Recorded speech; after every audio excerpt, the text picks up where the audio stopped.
10월의 첫째 날 수요일 구속사 이야기 통일왕국시대 이야기로 함께합니다. 하나님의 백성에게는 하나님의 뜻대로 다스리는 왕이 필요하다. 사무엘상입니다. 사무엘상 8장 7절부터 9절. 여호와께서 사무엘에게 이르시되 백성이 내게 한 말을 다 들으라. 이는 그들이 너를 버림이 아니오 나를 버려 자기들의 왕이 되지 못하게 함이니라. 내가 그들을 애굽에서 인도하여 낸 날부터 오늘까지 그들이 모든 행사로 나를 버리고 다른 신들을 섬긴같이 내게도 그리하는도다. 그러므로 그들의 말을 듣되 너는 그들에게 엄히 경고하고 그들을 다스릴 왕의 제도를 가르치라. 하나님께서 이스라엘 백성들의 이 왕을 세워달라는 요구에 이제 응답하십니다. 그들에게 왕을 세워주지 않으려고 하셨던 건 아닙니다만 지금까지 이제 사사라는 제도를 통해서 하나님 나라가 하나님으로부터 주님께서 구원하시고 또 이끌어 가심을 보여주셨는데요.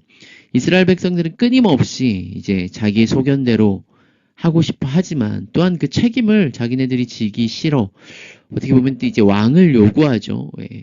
이방 나라들이 다 그리하기 때문에 왕을 요구합니다. 그때 이제 사무엘에게 명하셔서 왕을 세우도록 하나님께서 허락하시죠. 네. 이제 우리 통일 왕국 시대로 이제 완전히 넘어가는 첫 시작점에 우리가 있습니다. 사무엘은 이스라엘의 마지막 사사로서 하나님을 대리하여 이스라엘의 왕을 세워서 왕국 시대를 열었습니다.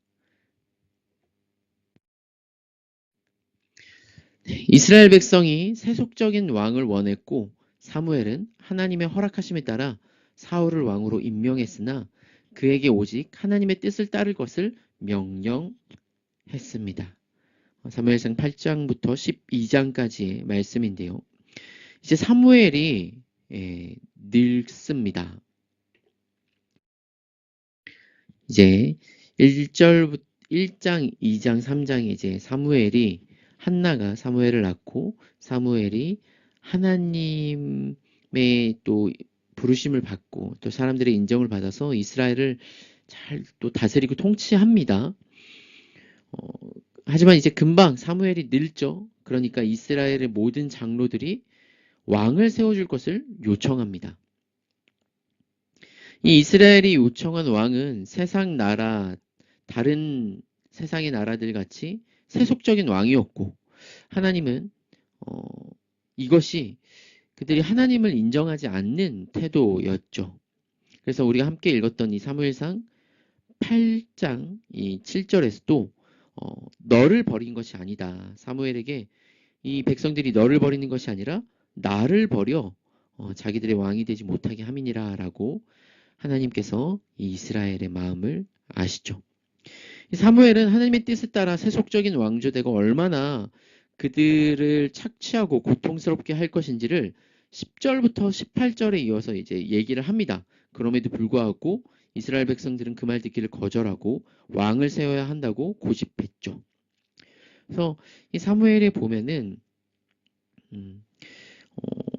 그가 너희의 아들들을 천부장과 50부장을 삼을 것이며 자기 밭을 갈게 하고 자기 추수를 하게 할 것이며 자기 무기와 병거의 장비도 만들게 할 것이며 너희의 딸들을 데려다가 향료 만드는 자와 요리하는 자와 떡 굽는 자로 삼을 것이라 라고 얘기하면서 이제 막 너희가 노비가 되고 너희의 소들과 나귀들은 그를 위해 일할 것이며 이렇게 막 얘기를 합니다. 그런데 이스라엘 백성들은 아니로소이다. 우리도 왕이 있어야 하겠나이다 라고 말하면서 왕을 요구하죠.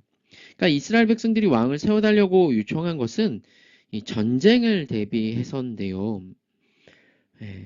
아무리 큰 군사들이 있어도 하나님께서 사사시대에 이 작은 사사 또 기드온의 300명을 통해서도 수많은 이 이방 나라를 무찌른 것처럼 그들을 구원하실 텐데 그들은 이제 그것을 다 잊어버리고 자기네들을 구원할 왕을 세워라고 요구하는 것이죠. 이 신명기, 제가 아까 민수기라고 했는데 신명기 말씀에 하나님께서 이 왕제도를 허락하신 것이 17장 14절부터 20절에 나옵니다. 하나님은 사무엘에게 이스라엘 백성이 요구한 왕으로 세울 사울을 만나게 하시고 이제 그를 왕으로 세우게 하셨죠. 이제 9장에서부터 이제 사울이 나오는데요. 하나님은 여러 가지를 사용하셔서 사무엘을 찾아오도록 하셨습니다. 뭔가 이렇게 진짜 무슨 소설처럼 사울이 사무엘에게 가게끔 여러 이 소스들을 이렇게 놓으십니다. 뭐 암나기들, 뭐 사환들, 소녀들. 그래서 사무엘에게도 사울이 찾아올 것이다라고 이미 알려주셨죠. 이 사울은 이스라엘 지파 중에 가장 작은 베냐민 지파였고 심지어 그의 가족은 베냐민 지파 중에서 또 가장 미약한 그런 지파입니다. 이 베냐민 지파는 이 사사 시대의 마지막 때 이 레위인의 첩의 어떤 사건 때문에 남자 600명만 남게 되었던 이제 가장 작은 지파로 작은 지파가 되었죠. 이제 사무엘은 사울을 귀하게 대하고 기름을 그의 머리에 부어서 하나님께서 왕을 세우셨음을 말합니다. 그리고 그 징조를 세 가지를 보여주셨어요. 첫 번째는 그 숙부와의 만남과 또 두 번째가 이제 선지자의 무리가 사울을 인정하고 또 세 번째가 베델로 올라가는 이 세 사람을 통하여서 이 여호와의 영이 사울에게 임한 것을 얘기를 합니다.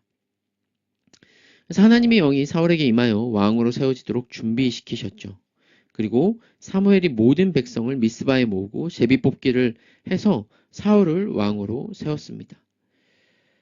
이 사울은 사무엘과의 만남에서 하나님이 자기를 왕으로 세우셨다는 것을 확신하였으나 이후에 제비뽑기를 통해 왕으로 선출되었을 때 진 보따리들 사이에 숨을 정도로 두려워했던 것 같아요. 그러니까 외형적으로는 어떤지 모르겠는데 그의 마음은 대장부의 모습보다는 뭔가 이렇게 왕으로 세워지면서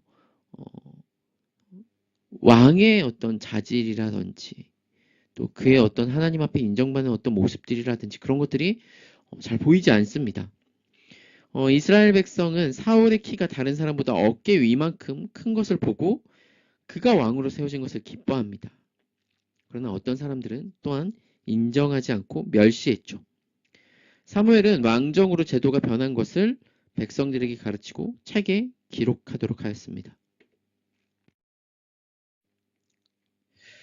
이제 암몬 왕 나하스가 길르앗 야베스를 침략했을 때 하나님의 영이 크게 감동된 사울이 함께 싸울 이스라엘 백성들을 모집하고 암몬 사람들을 크게 이제 싸워서 승리했습니다. 이 이스라엘 백성이 사울을 왕으로 인정하고 이제 그를 길갈에서 왕으로 세웠죠. 그러니까 뭔가 사람들에게도 징표와 증명이 요구가 되는 것 같아요. 근데 이제 사울이 하나님의 영에 감동해서 그런 모습을 보여줍니다. 사울이 공식적으로 왕으로 세워지고 이스라엘을 다스리기 시작하자 사무엘은 마지막으로 이스라엘 백성에게 오직 하나님만을 섬길 것을 명령하고 설교했습니다. 사무엘은 출애굽 때나 사사 시대에 하나님이 행하신 구원 역사를 다시 말한 후에 이 세속적인 왕을 구한 자를 책망하고 이스라엘 백성과 그 왕에게 오직 여호와 하나님의 명령을 따를 것을 명령합니다. 그래서 사무엘상 12장 14절에 너희가 만일 여호와를 경외하여 그를 섬기며 그의 목소리를 듣고 여호와의 명령을 거역하지 아니하며 또 너희와 너희를 다스릴 왕이 너희의 하나님 여호와를 따르면 좋겠지만은 15절 너희가 만일 여호와의 목소리를 듣지 아니하고 여호와의 명령을 거역하면 여호와의 손이 너희의 조상들을 치신 것 같이 너희를 치실 것이라. 이 사무엘은 하나님의 큰 일을 징조로 보여주자 이스라엘 백성이 크게 두려워하며 회개합니다. 사무엘은 오직 여호와 하나님만을 섬기라고 권면하죠.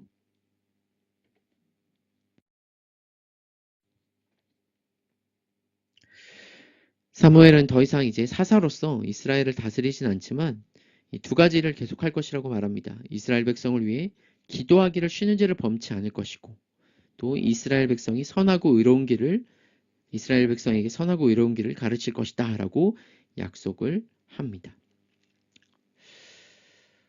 오늘 우리가 12장까지의 말씀을 함께 보면서 이 이스라엘 백성이 하나님보다 자기들이 원하는 왕을 구했고 또 그 결과가 사울 왕으로 나타나는 것을 보았습니다. 결국 우리도 누가 왕이냐, 누가 주이냐에 따라서 삶이 바뀔 것입니다. 우리가 이제 사울이 실패한 왕이고 나중에 다윗과 또 솔로몬도 있겠지만 다윗 왕이 하나님 앞에 인정받는 왕이라는 것을 알지만 성경의 이야기로 아는 거고 우리의 삶에 정말 내가 주인이 아니라 정말 하나님을 왕이고 주인으로 고백하고 살아가는 것은 또 다른 싸움인 것이죠. 우리가 우리 주 예수 그리스도만을 따르고 순종하며 그분을 왕으로 모시며 살아가는 이 하루가 되기 원합니다. 주님, 내가 날마다 십자가에 죽어지게 하시고 예수 그리스도를 주로 고백하며 왕으로 내 인생의 왕으로 모시고 섬기는 오늘 하루가 되게 하여 주시옵소서. 이 시간 함께 기도하겠습니다.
우리의 주인이시고 왕 되신 예수님, 우리의 삶에서 순간순간 우리는 하나님의 예수 그리스도의 왕 되심을 거부하고 내가 왕이 되어 살아갈 때가 여전히 많이 있습니다. 주님, 오늘 이 하루를 살아갈 때 여호와 하나님만을 왕으로 고백하며 살아가는 삶이 되게 하시고 하나님 외에 다른 것을 더 사랑하지 않도록 주님 우리 마음과 생각을 지켜 주시옵소서. 오늘 하루도 우리가 예배자의 모습으로 이 하루를 살아갑니다. 주님께서 주신 것에 감사하며 또 은혜로 알고 오직 우리의 마음과 생각을 주님께서 붙잡아 주시기를 간구하며 오늘도 성령으로 우리와 동행하여 주시옵소서. 모든 걸음걸음 지켜주시길 간구합니다. 예수님의 이름으로 기도드립니다. 아멘. 오늘도 우리의 주 되신 그분을 위해 살아가는 하루가 되기를 소원합니다.